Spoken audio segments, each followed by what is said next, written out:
Hi everybody, you're watching another Sarah C. Poetry Live video, and as you can see this time I have a special guest with me. I want to welcome you and let you know who she is. This is my good friend Erin, and I am thankful that she's here with me tonight. We're just kind of going to be talking a little bit about the poem that I shared a couple weeks ago called All of Me, and some of the main ideas and thoughts behind that. But yeah, I guess the question I might just start off by asking is one thing that got a lot of people's attention was the idea of, do you like speaking in front of people, or is it something that totally freaks you out?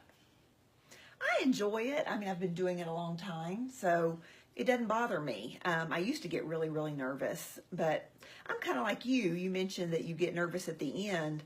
I often think, did I say the wrong thing, or did they take it the right way, or you know, I wish I had said this. Yep. I do that sometimes. Yep. So yeah, it doesn't bother me in the moment that I'm speaking, but sometimes I critique it, and I'm very hard on myself after I'm done. Yeah. Okay. So obviously a little bit kindred spirits here in this regard, but yeah. And so when I was talking about that, I started, I don't know, I guess in my habit, I started analyzing why that maybe those feelings happen. And I think it's because I don't like feeling out of control. And anytime we deal with other people, we have no control, right? We can't control other people's reactions. Right. And so I guess the question I have for you maybe is, what areas of life do you like having, like being in control of?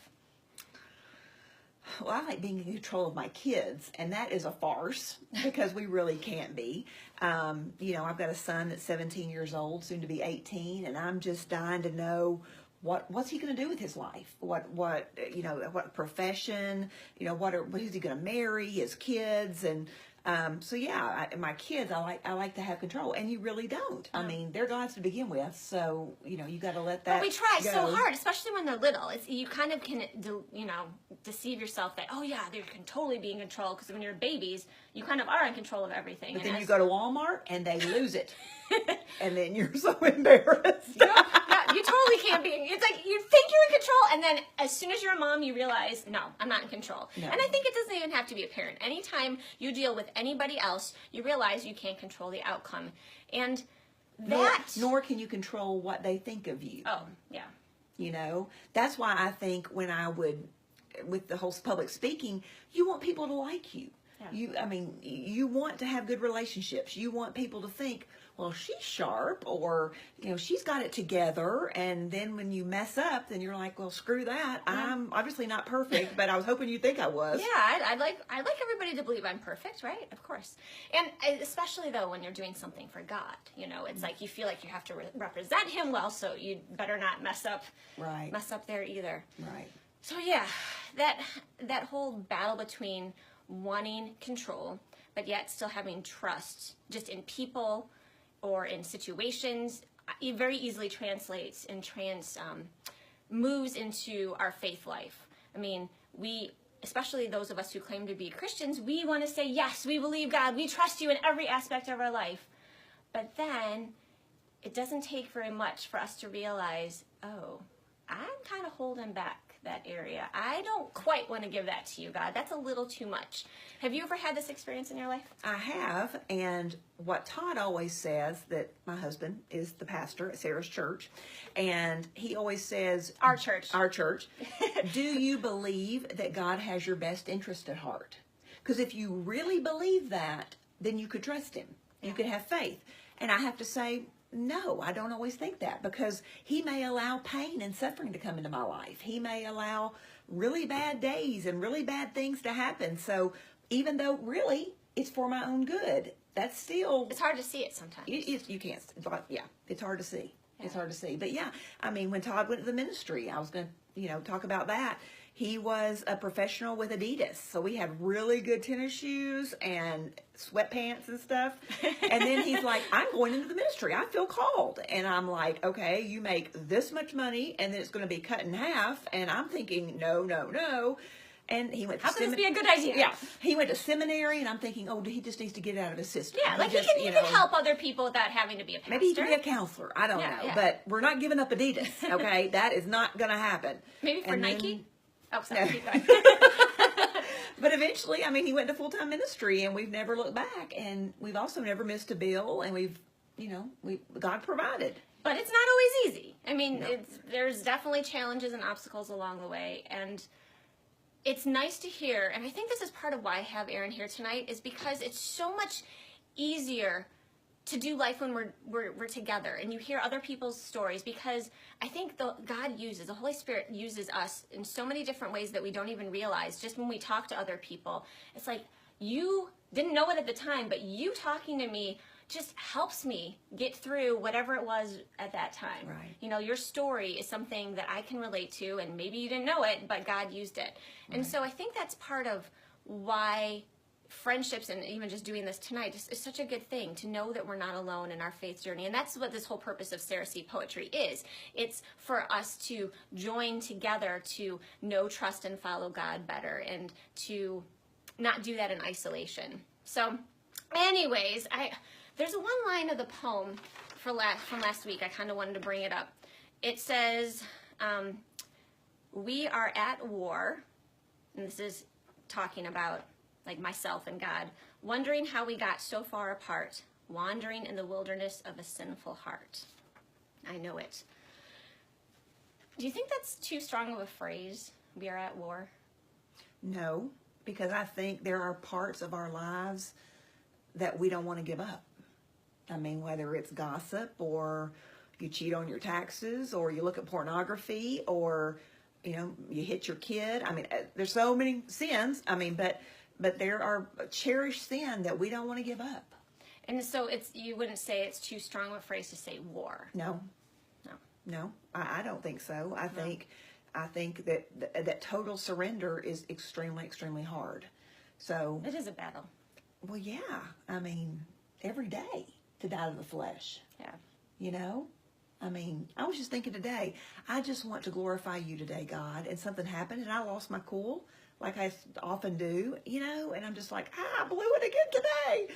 But he's up there, and he's patient and loving, and, The thing is, I think that, I don't know why we deceive ourselves, but I think we deceive ourselves into thinking that God doesn't notice, or he's so busy he doesn't really care. He's too busy dealing with all the really big things. He doesn't notice all the times that I mess up, or else maybe some of us have this thing where God must hate us because he notices everything. I'm sure you could go with both extremes on that, but I think sometimes we are afraid to admit that what we do really is a big deal. Oh my gosh, I had the funniest story happen today. I don't know why I should share this, but I was dropping the kids off, the older two kids off at the bus. So it's dark, and the wonderful thing about it being dark is I can still stay in my pajamas. I'm in there. And if I can get my cars in the garage, so I can still keep my slippers on. I don't have to even put shoes on. So I'm getting into the bus stop, and it's always like way later than we want to be, but we haven't really missed the bus, so we're good. So we get there. And it was a little bit later today, so they're rushing to get out, and the door doesn't shut the whole way. So we have the sliding door in the van, and we have the open door in the front. And I don't realize this. I'm going to turn around, and the door is just slamming open, and it's going. I'm like, oh, I need to do that. So all of a sudden, I'm turning. I'm in the middle of actually doing a turnaround in the middle of the road, but I can't keep going with the door open. So I shut the door. Oh, wait, no, I don't shut the door. I stop in the middle of the road. I have the brain power to remember to turn on my hazard light so people, know that there's a car, here for a reason. Stopping. And I try to figure out how I'm going to shut the door. And so I decide I don't really want to get out because I'm in my pajamas and I have my slippers on and it's snowy. If, you don't know this, we have lots of snow here. And so I decided I was going to crawl over the seat. So I'm unbuckling my seatbelt. But of course the light's right on. The light is on because it's dark outside and the door's open. So every single other mom at the bus and dad at the bus stop can see me climbing out, trying to shut the door. So as I'm trying to climb, I honk the horn because I didn't have enough attention possibly brought to me already. So I honk the horn really loudly. I get my coat caught in the other seat. I'm like getting the armrest in me, and all I can think of is, I usually don't swear, but man, I had a lot of words that were starting to come to mind right then. And I'm trying to shut the door and then flop back. And then I wanted to say, this whole day is ruined and this just is going to be, it's going to be awful. And, you want to start thinking down that path about God, why am I such an idiot? And so many negative thoughts can come through. And it just is really humbling to know that our situations can change in the blink of an eye, And that was just a silly thing. It's not a really important thing. But I mean, how many friends do we have where we just found out that their fathers or loved ones have cancer, or something just happened and a tragic accident just occurred? I mean, there's so many things that can change in a moment. And it's during those times when having faith and just trusting that God has our best interest at heart can be really hard. What do you think you would tell a person who just got blindsided by something? Like, in that situation, giving all of themselves to God, including their faith and their trust, what would you want to say? I know I'm kind of putting you on the spot. Yeah. I would say that there's nothing you can ever do that would make God love you more, and there's nothing you can do that would make him love you less. That he loves you completely as you are, and yeah, that his love is unconditional, and it has nothing to do with situations. No, and that really he's the only hope. Yeah. I mean, I've gone to funerals of people that weren't believers, and I'm thinking, how do these people get through this without the hope of knowing that there's more to life than this? Yeah. Because life is hard. I mean, it is hard. I mean, everybody disappoints us. I mean, it's, people... We disappoint ourselves because we have all these dreams and goals and visions, and it's like... Yeah.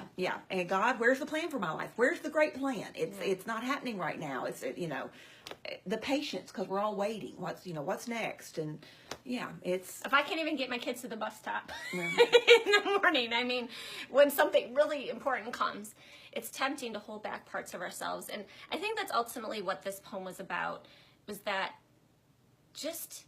And the end of the poem is kind of interesting. It doesn't say, it's not this whole Christian happy poem where at the very end, here you are, God, I gave you myself, and isn't life great?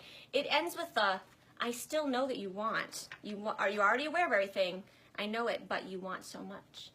And I think there is always that part of us that it's like, what do we do? And I think I left the end of that poem open. We don't know if me or whoever was, writing or thinking about that poem decided, hey, yeah, I'm going to give whatever this is to you, or if they held it back.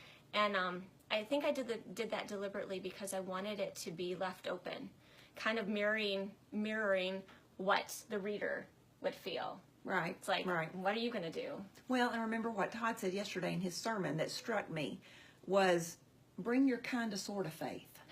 The person that gets on the airplane that has flown 1 million times and is confident everything's going to be fine, and the 85-year-old woman sitting next to him that's never flown, that is white-knuckling it because she's scared to death. Yep. One has an immense amount of faith. One has very little in the pilot.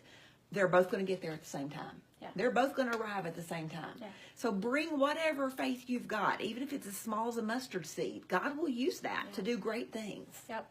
And so I guess we want to leave you with that tonight. I think we want to encourage not only you, but us in every aspect of our lives. We don't have to have all the answers. We don't have to have it all together. We just have to be willing to take that next step, that little tiny bit of faith, knowing that God is in control. He does love us. As you said, no matter what we've done, no matter what we will do, it's not because of anything other than that we are His. And not be afraid. And I think part of it, too, then, is to include others with you in the journey. Yeah. Whether you're a person who likes speaking in front of people and easily can relate to other people and share yourself with others, or if you're a little bit more reserved, I think it's important for all of us to just take whatever next step it is into allowing other people to walk alongside us in our journey. Well, if you read the Bible, Jesus often says one another. You can't do the one another's by yourself. Nope. So, I mean, the Bible was written to be shared in community. Yep. So it's important. So again, that's why I'm so glad you're here. Yeah, with me. And I thank you for being my one another. What? And I appreciate you guys for watching, and all of you who have been responding and sharing and just joining us. I really thankful, not just because of it selfishly, but because I think it is so important to just show the world what a community of Christ followers looks like. And that can definitely be imperfect and messy, but it's definitely full of love and worth the ride. Well, and it's real and it's authentic. Yep. And Jesus doesn't want fake faith. Nope. He wants the real us. So here, you got the real us. Sweating in front of the fireplace and everything. I'm burning I was like, it started really good, and then it got hotter and hotter. Anyways, good night, everybody. Thanks for coming. See ya. Bye.